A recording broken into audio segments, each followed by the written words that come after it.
journey through the body and using the body as a way to help us identify a sense of meaning and purpose and really a sense of identity in times of difficulty. And these are times right now that actually we can be leveraging, we can be using to more deeply understand ourselves. So I'm going to start my slides here. I prepared just a slightly longer presentation, and so I might zip through a few things, but we'll get to we'll get to the bulk of what we're trying to do today. So this idea that, let me just start my slides here. So this idea that the body can be used as a way, as an asset, as an ally on this journey into inner awareness, I think it's not sort of a brand new idea, but in many ways it does sort of go against the current or the grain of some typical understanding that's been out there. I think it's very important to, even before we start talking about it, is to define these terms in terms of what does it mean to have a body? What does it mean to even be human? And if you think about the body, mind, and spirit as being the three aspects of human beings, which is a very non-sectarian kind of common way of understanding the self, then we can understand that dot in the middle as what in the traditions, the perennial wisdom traditions would call this balance. The balance between body, mind, and spirit is how we find the essence of who we are. And in the ancient traditions, in the yoga tradition particularly, there's this concept of three bodies. And the first body, the primal body, is actually called the causal body. This means that there's a cause to human existence. And this cause, this sort of desire that we have to manifest, to come into being, then drives the development of what's called the subtle body. The subtle body often you hear discussed in terms of acupuncture, for example, or in terms of the chakra system, or in terms of chi or prana. And the subtle body, you could say, creates sort of a blueprint or a template for the physical body, for this gross body. And so to understand that there is a causal flow in the system, that we go from this desire, there's some kind of desire, and that desire is what contains the meaning and the purpose of life. And it's that desire that then unfolds into the gross, into the subtle body and the mind, and then into the physical body. But in the Western world, we've had a split between the mind and the body, right? The mind and the body in the Western world, we often think about them separately, like science takes over the body, psychology takes over the mind, and then even the spirit, that's the realm of mystery or religion in some cases. And you could trace that split all the way back to Francis Bacon in the 1600s, and then Rene Descartes and Cartesian dualism, this idea that the body and mind are split. And when we split up the body and mind, then we deal with them differently. And it also presents, and by the way, they weren't bad guys when doing this. I mean, they were responding to their times and the religious dogma that had really created quite a prison for the human mind. So they were breaking out of that prison. It was very appropriate for their time. But now that we are living in almost a post-religious dogma era, how do we reclaim the body? How do we bring it back into the conversation? And why is it so important? The subtle body itself has been part of, as I said, the acupuncture system. And even though science can't really explain it, although there's some really interesting things about the fascial matrix and acupuncture coming out right now, but science doesn't really understand how it works. But the tradition says there is this tapping into the subtle body, and why the subtle body is so important in understanding and better understanding ourselves, and sort of because the causal body creates the subtle body that then creates the physical body. So, I would say that the yoga world in the late 20th century, early 21st century has been affected by this mind-body split. And that's why we have this idea that there's an authority, and they can show you what to do with your body, and that the body is something to be tamed, and you have to do something the right way. This dominance over the body was a very dominant part of the conversation, I would suggest, in the past 20 or 30 years in the yoga world. And so this dominant paradigm looks like, first of all, you extract the asanas from the system of yoga, you extract the yoga postures from the system of yoga, right? The system of yoga is this 8-limbed system that includes meditation and pranayama practice and operationalizing ethics. All of that is part of the system. But in the late 20th century, we extracted it. And then we said, okay, your body needs to look like these certain forms. And so you're going to dominate the body. The mind and body are different. Use the mind to subdue the body, control the body. And my favorite, the Nike gods like to say, just do it. So there's this idea of domination of the body and how important that has been, and how it has infected the yoga world as much as any other, because it's a worldview issue. It's the way we approach things because of the worldview. So the question is, if this worldview is defective, which I think I would say it's necessary, but insufficient. There's other ways we have to, maybe not even necessary, but there's other ways that we can approach that are going to help us to get to a clearer sense of who we are. And if we're always letting that wisdom come from outside of ourselves, then we never are going to get there. So the questions, these perennial questions of who am I, and what is the meaning of my life, and what is the purpose of my life, to get to those questions, to get to those, to deepen our awareness. When the body is being dominated, then we create states of tension in the body, right? When we're subduing the body, we create states of tension. You can think about it like, your body is like your cat. And so I always talk about it that way. Like, my body's like my cat. If I yell at my cat, if I try and dominate my cat just gets freaked out, right? But if I'm kind to my cat and I have a relationship with my cat, then my cat comes to me and wants to have a relationship with me. And the body is in many ways very similar to that metaphor. So when we're very busy, also, this is the other time that we tend to ignore the messages of the body. And what's going on right now with this social isolation is it gives us an opportunity to go into the cave of ourselves, into the cave of the heart. And slow mindful yoga can be super helpful to get into that cave.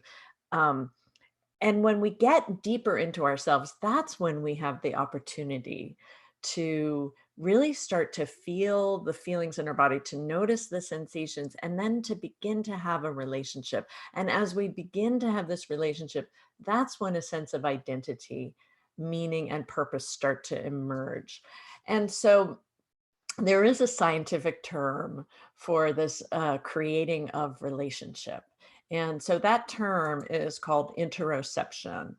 And interoception is an opportunity to look within. And the function of, and I should say, not even to look within, because it happens below the level of consciousness. So it's an opportunity for the body to create homeostasis in its own processes. And this is what's actually quite important about the interoceptive process, is that it largely is unconscious. It happens below the level of consciousness. And it is guiding all sorts of things within us, like hormonal balance, trying to create hormonal homeostasis. It's guiding immunological balance. And if we're getting messages from the outside that we're unsafe, then the hormones and the immune system are not able to create that homeostasis. Same with metabolism, thermal balance as well, nocioceptive or nociceptive, depending on how you spell it, which means the pain signaling that comes into the body, and the visceromotor system too. And so the idea is that we're trying to constantly maintain balance. The body is trying to constantly maintain balance, but a lot of that's happening below the level of consciousness or with this physiological homeostasis. So that's an unconscious process, but the brain systems that guide interoception are actually increasingly conscious from the hindbrain to, well, it's not the hindbrain, but from the posterior part of the brain to the anterior part of the brain, and particular systems, including the insula, the insular cortex. You're moving from unconscious states into subconscious states where there's emotional interpretation of the feelings in the body, and then into conscious states where you can really evaluate cues. And that's the part of the insula that is interfacing with the prefrontal cortex. So you're getting this information from the body. It's giving you information primarily in, or I should say, fundamentally, in terms of the back parts of the brain, and then it moves towards the front of the brain. So there's a continuum of interoceptive awareness. Now, when we're not aware of what's going on in our body, what happens is we don't we don't take good action. So here's a simple example. Like, I sit at my computer a lot. I do a lot of work on computer, right? I'm sure a lot of you do. I got a standing desk recently, so I don't have to sit so much, but a lot of us sit at the computer, and you sit at the computer and you're like working, you know, and you're like, oh my God, my bladder is really full. That's one example of not noticing, and so not taking action, right? And so if you do that a lot, eventually you might end up with like chronic urinary tract infections because you're not paying attention to the signals. I don't pay attention to, or for example, sometimes, like, let's say I'm really hungry, but I'm not paying attention to it because I'm working. You know, this computer, this screen is fantastic at sucking our attention out of the body, and we have to do something to counterbalance that, right? And the counterbalancing that is getting away from the screen and, you know, getting to our yoga mats, or whatever you're doing, getting outside to be able to come to a place where you're back into balance again. So interoception is all about homeostasis. And what we know is that, and this is a quote from Carl Jung, by the way, that I'm going to show you before I go on, that Jung said this before we even understood homeostasis. He said, one does not become enlightened by imagining figures of light, but by making the darkness conscious. The stuff that's inside us, the messages that we get from our body, the stuff that's in our psyche that we don't understand, bringing that stuff into light is how we start to have a deeper sense of myself. Who am I? What am I supposed to be doing with my life?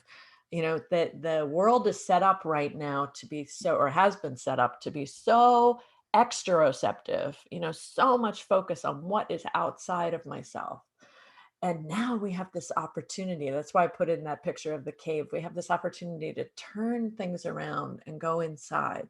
And what you will find, what you do find, many of you I know are already practitioners, what you find is that the inner world is just as interesting. There's just as much to explore inside as there is outside. And when we start to balance that external stuff with more internal stuff, then our behavior gets driven from a place of knowing and purpose and meaning, because we have a clearer sense of who we are. This is what's so important about these perennial intuitive practices like yoga. They help us to go inside. Now, I want to go back to talking about interoception again, because interoception is something, as I said, that fosters homeostasis, and we can make it more conscious, right?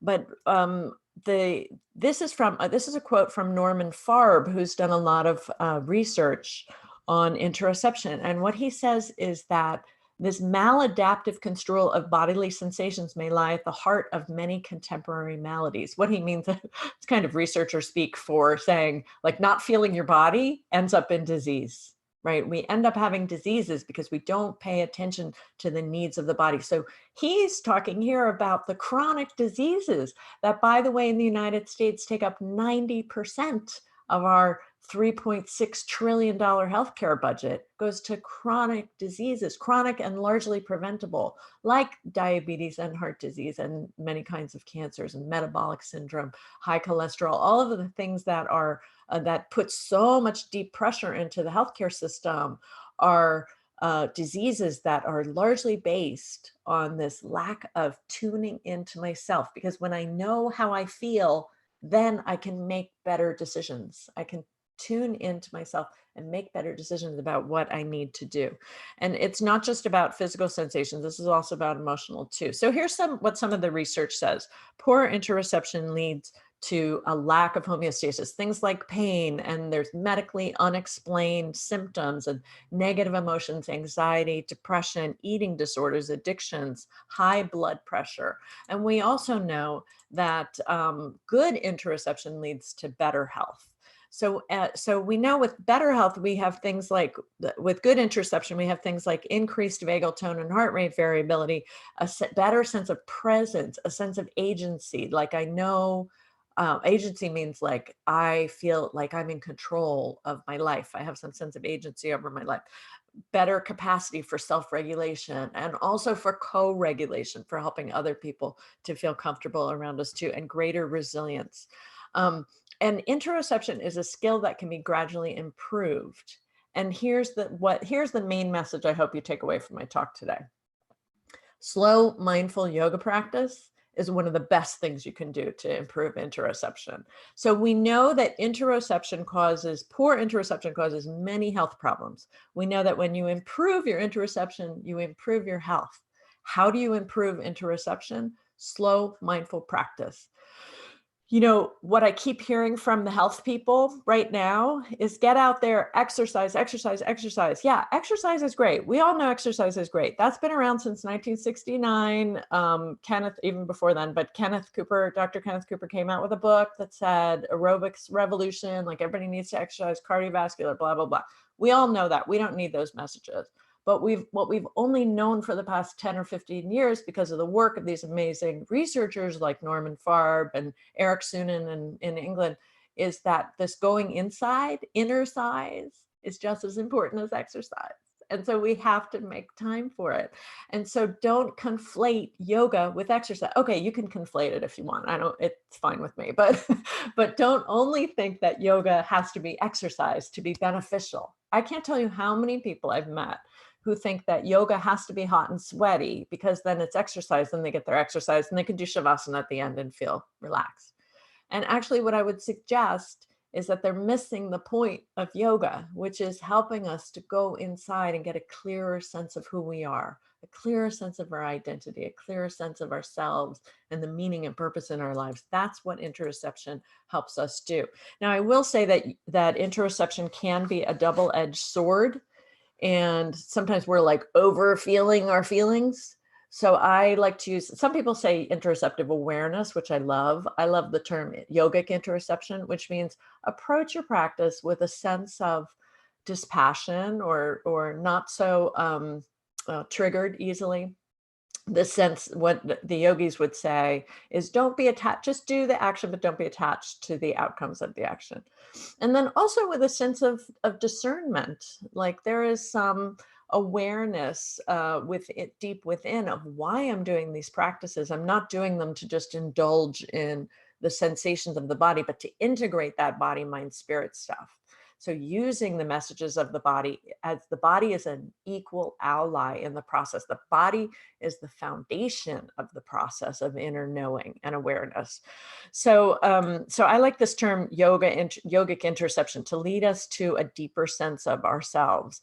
So, and then when we think about yoga practice in terms of yoga postures and meditation and breathing practices, and also operationalizing our ethics, all of that together, using all of that together helps us to develop a sense of self-awareness. And when you know who you are, as I said before, then you know what to do with yourself. And I think that we're called in this time of crisis to really get in touch with who we are. I have a friend who called me right after the crisis started, and she's like, okay, I'm making masks. She's really good at sewing. She's very crafty, good at sewing. She's like, I'm making masks. What color do you want? and I need more elastic if you have any. And she just like sat herself down and started whipping out masks. And this woman has made dozens of masks to this point, and like she totally was on it. She didn't miss a heartbeat. Like she knew how she could contribute and what she could do. I would suggest those of you who are yoga professionals, you know exactly what you can do. And I've been so impressed with the yoga professionals who have decided, even though how many years I've heard people say, I'll never go online, I don't want to go online. How many yoga people have stepped up and they're like, I'm going to serve. The way that I'm going to serve is I'm going to get online. I'm going to teach yoga classes. That's how I can serve. And you can't serve, you can't give if you don't know where to give from. And if you're empty inside, you've got to fill up that inner cup. And the way you fill it up is through this practice, through the asanas, the meditation, the pranayama, and operationalizing the ethics. And as we start to do this, using these slower practices, we start getting more accurate messages sent up to the brain. And the brain goes, this is who I am. I know who I am because I'm embodied, and therefore I know what to do with myself. This leads to a real stability of self-concept. Because but that's the psychological counterpart of this physiologic homeostasis, right? These are mirrors of each other, or fractals of each other. I know who I am. I know what to do. I have a stable sense of myself. My nervous system is able to come back to homeostasis more easily. That's resilience, right?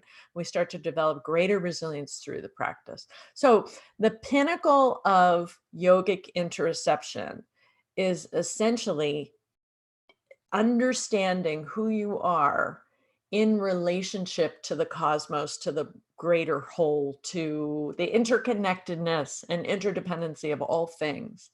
That understanding ourselves as pure awareness, when we continue to practice and we touch this idea of pure awareness, leads to feelings of deep love, deep connection. It overrides any dysfunctional attachment patterning from early childhood. It takes us deep into a sense of meaning and purpose and a sense of self. And it overrides even the body. It overrides the ego, and we come into a sense of serenity, essentially, and an experience of unconditional love and acceptance, and an experience of the intrinsic meaningfulness of our existence. This is kind of the deepest potential for transformation, expansion, change. This is the pinnacle of an interoception, when we keep going deeper and deeper inside. And so how do you get there? You get through slow conscious practice, essentially. And that includes meditation practice. But so I want to talk about, for a moment here, a few of the benefits of slow conscious practice. Slow conscious practice helps us to increase awareness and mindfulness, and of course, interoception. It has its intrinsic benefits that are different from cardiovascular benefits. I think that's such an important message. As I said, if that's the only thing you leave with today, that this practice of slow mindful movement is so critical. It also develops our ability to sense into the body and then actively create relaxation. I like to say to people that active relaxation is quite different than Netflix and wine. Like, do Netflix and wine, no problem, or Netflix and chips, or whatever you do. But then there's also active participation in the downregulation of the sympathetic part of the nervous system, and the hypothalamic, the stress response system, right? Downregulating that stuff and moving into a state of being able to move into a state of that parasympathetic homeostasis that we all need for rest and recovery. So when we do slow conscious practice, we can sense into the body a little bit better and understand what it needs. And by the way, I should just say one caveat about that. I'm not suggesting, particularly at this time, that the first thing you do is tell everybody to lie down, put their legs up the wall, or whatever, or do that yourself. When people are anxious and stressed, that's often not what they need. You have to meet the mood. You have to meet people where they are. And this is an art and a science. I mean, it took me many years to understand the science of of helping the nervous system to regulate. And sometimes when I hear, physicians, I won't name names, but like famous physicians who say, oh, do this breathing ratio and that'll make you relax, or do this one yoga thing and it'll make you relax. Let's remember that yoga is a profession. And if we're going to professionalize it, we need to understand the way that you use a practice to shift somebody's nervous system. And that is an art as much as it is a science. And it does require training and some time to understand how to do it. So I will also suggest that slow conscious practice is an excellent vehicle for training the nervous system to relax. It also reduces obsessive thoughts. And we do have data on it, helps to reduce compulsive eating and also depressive symptoms. Okay, so I want to show you this quote from Norman Doidge. This quote from Norman Doidge, who is I think he's a psychiatrist.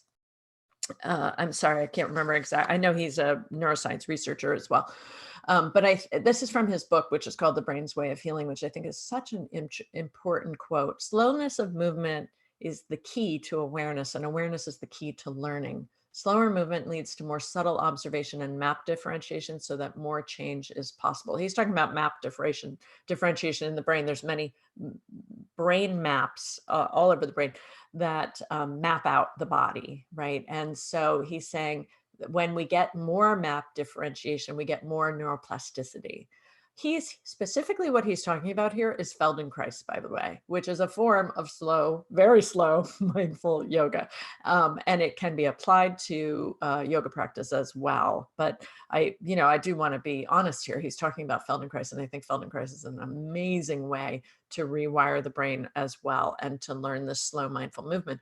However, what I will say, what the yoga system offers is the progression from yoga asanas, pranayama, into meditative states and meditative practice that then take us deeper and deeper, because essentially, as you've probably heard, the name of Eric Schiffman's book, Moving into Stillness, right? And that's essentially what the slow mindful practice can do. It can help us to come to places of stillness. So this is what I would suggest is an emergent approach to yoga that I'm seeing happening right now. It is so inspiring and so validating for me as somebody who's been teaching this stuff for more than 25 years to see now the science is there, and now the yoga world is starting to shift. And we're shifting towards more of an integration, first of all, not just asanas. We're also shifting as thinking about asanas as a way to serve the body, not as forcing the body into certain forms of asanas. The body and the mind interwoven allies, creating a holistic alliance rather than the mind always trying to subdue the body. Listening to the body is becoming valuable. These interoceptive experiences, befriending the body. You've heard the phrase tend and befriend. We can use that for the body. And then allowing and noticing rather than dominating the body. I think all of these things are giving us an opportunity to be able to shift the way we've been practicing yoga into a way that is really helpful for us to clarify who we are and understand a deeper sense of identity and meaning and purpose, allowing this to unfold also rather than forcing it. It's moving away from this colonizing the body idea, that the body is like a slave, into the liberation of the body. The body is an ally. The body is a part of the process of liberation. I find it just an incredibly liberating perspective, and I'm so inspired to see this shift happening. So I want to give you a few tips for your own practice, or if you're teachers, if you're yoga professionals, some tips. How can you use more interoception? Of course, you want to cue moving and breathing slowly. The reason breath is in parentheses is because for some people, we just want to start with moving slowly, particularly if breath can be a trigger. The next thing would be bring awareness to the sensations in your body as you move. And then, of course, as you're staying in a pose or after a pose, to notice. Using your hands, I'm going to show you a way to do that. Sliding down your legs, like for example, on forward bend, sliding down your legs or touching your chest. The hands are highly innervated and they're sending messages, feedback messages to the brain all the time. Self-massage is really useful too. Even if you're just doing, no, we'll just do a little neck massage, or we'll do a little head massage before Shavasana, really helpful for increasing that Shavasana experience of interoception. In using hands on the body while you're in Shavasana can also be useful too. Here's some more tips. One of my favorite quotes is, the pause is just as important as the pose. So you're allowing time for sensations to filter up into awareness. So in between poses, stopping and noticing. One form of yoga I studied when I lived in India many years ago was you stop and do Shavasana between every pose. It was wonderful. It takes forever, but it was wonderful.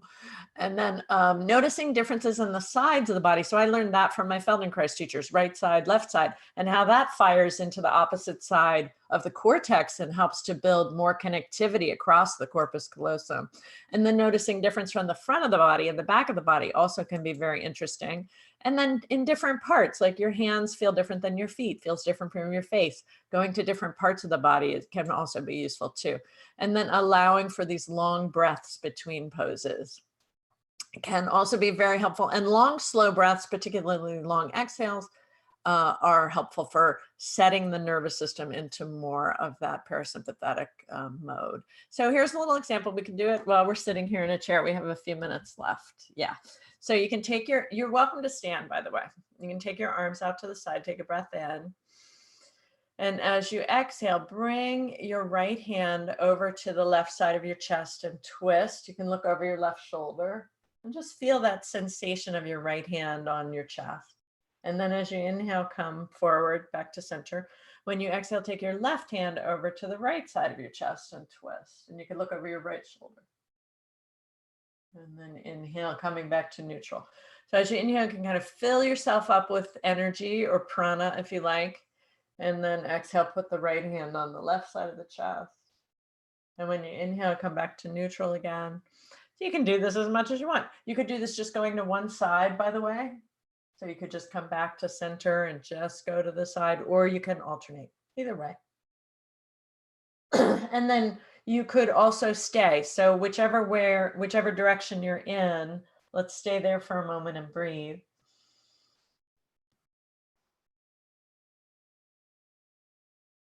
And then inhaling back to neutral. And exhaling to the other side. We'll stay there for a moment and breathe.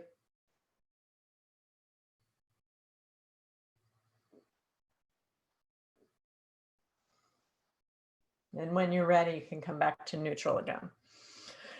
And then just let your hands rest. And take a moment here, soften or close your eyes and kind of notice how you feel.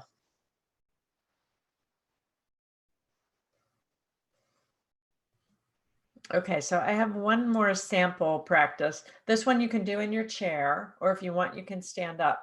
Now you notice in my stick figure drawing, the second one has feet and the first one doesn't. So that second one means you rise up on your toes. So you're welcome to do this if you like. Now you could do this with your hands on your chest or your belly. You can choose which one you like. And when you inhale, take your arms low, like in number one. Lift your eyes. When you exhale, bring your hands back to your heart. And then number two, inhale, the arms go out to the side. And back to your heart. By the way, you could do this 2 or 3 times each. I'm just doing it kind of fast for time reasons. You can also alternate which hand touches the chest first. That's good for the brain and the corpus callosum. Then number 3, a little bit higher. And then back to the heart. And then on number 4, your hands come up and maybe touch. They don't have to. And then back to the heart. And then when your hands come back to your heart, you can lower your face for a moment. And just take a breath here and notice.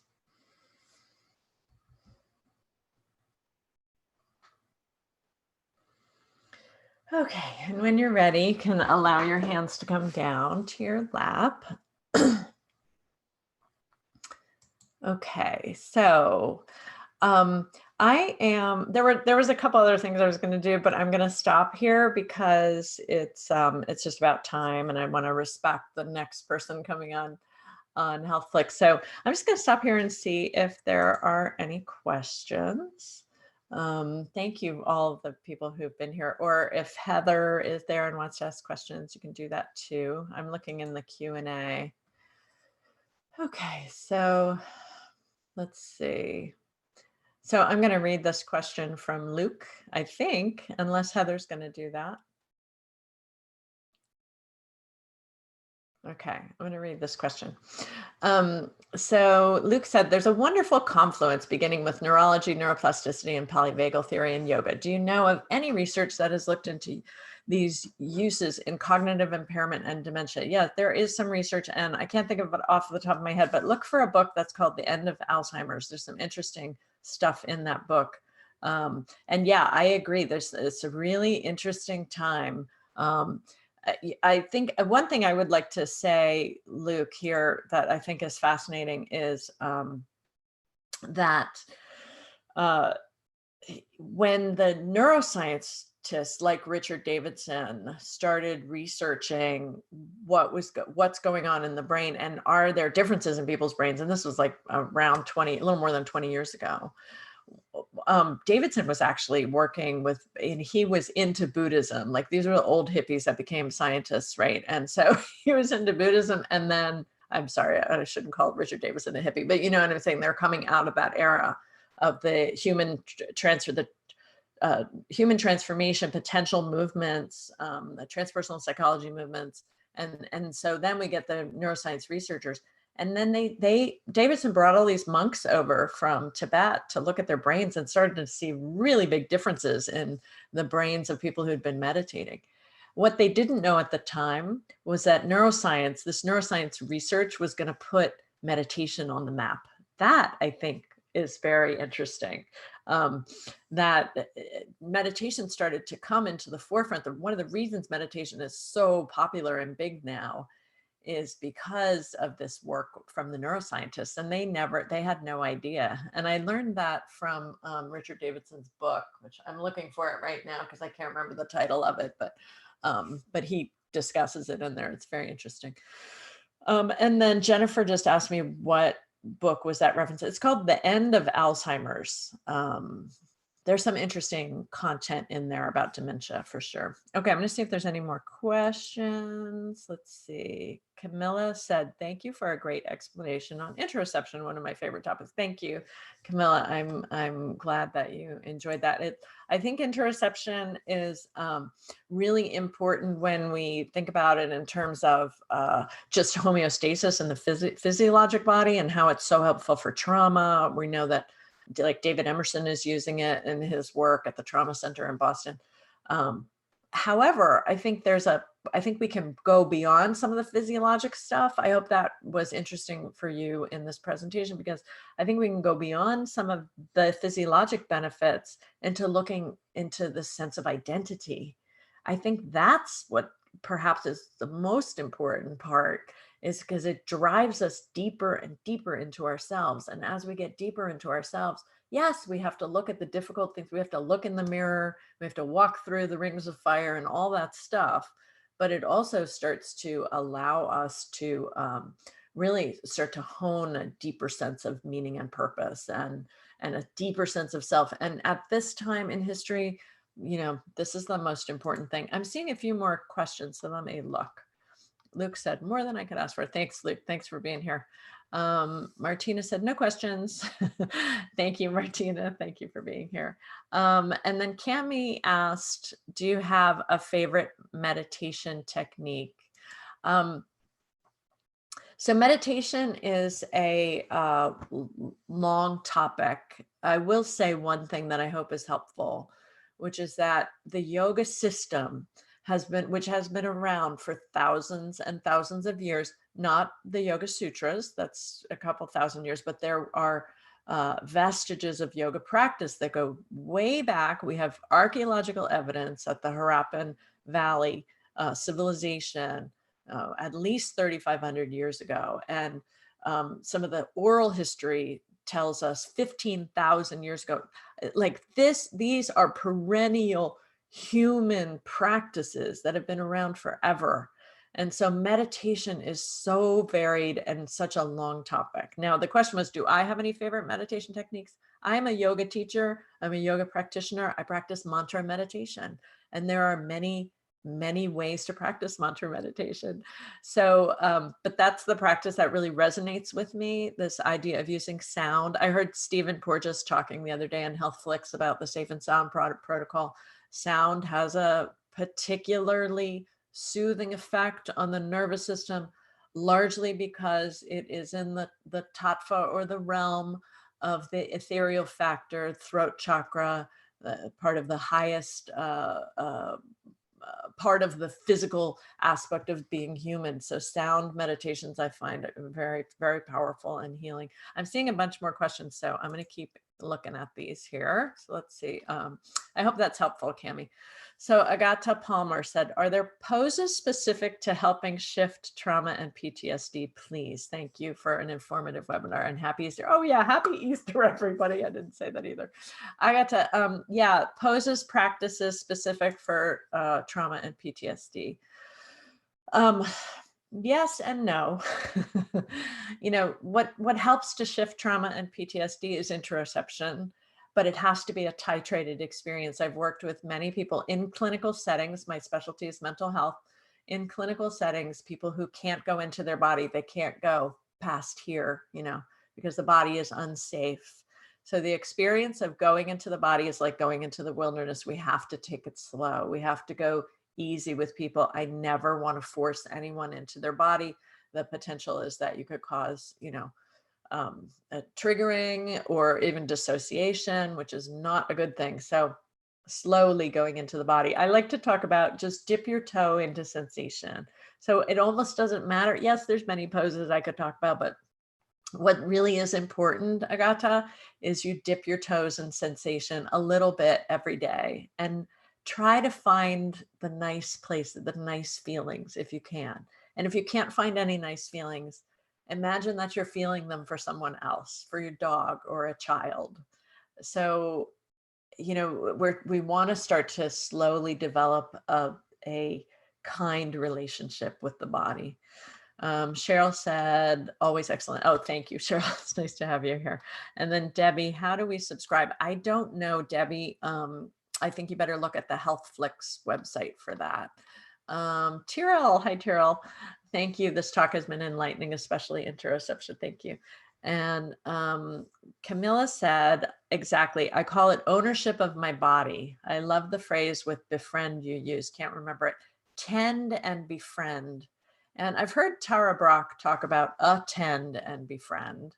But this tend and befriend idea, I think is really useful. It's this idea of like, your body is your child, or, you know, an animal, or your cat, like however you want to think about it. And we need to approach it the way we would approach it, because that's kind of how the body is always interfacing with the brainstem. You know, it's brainstem stuff. It's like heart rate and breathing rate and digestion and all that stuff. And that it's only going to do that when you're in that kind, you know, a state of tend and befriend, kindness state. Okay, so there's a couple more. Let's see. I'm sorry, I'm having a little hard time navigating all these, so I'm trying. Let's see. Meditation technique. We already talked about that one. Okay, it looks like that is the end of the questions. Oh, Julie said, I'll be teaching yoga at safe, sober, and friendly environment for young adults in recovery. We're not using today. Thank you for doing that work, Julie. Yes, I hope that this is helpful for you. So I want to thank you all. I want to thank Heather and the team at HealthFlix for having me. It's so nice to be here. It's just been lovely to get to share some of this work that I'm passionate about with you. And I really appreciate your time. If you would like, you're welcome to visit my website, which is subtleyoga.com. And yeah, I have a lot of online classes and a lot of free resources available too. So thank you very much. I really appreciate the opportunity to share, and take care. Bye-bye.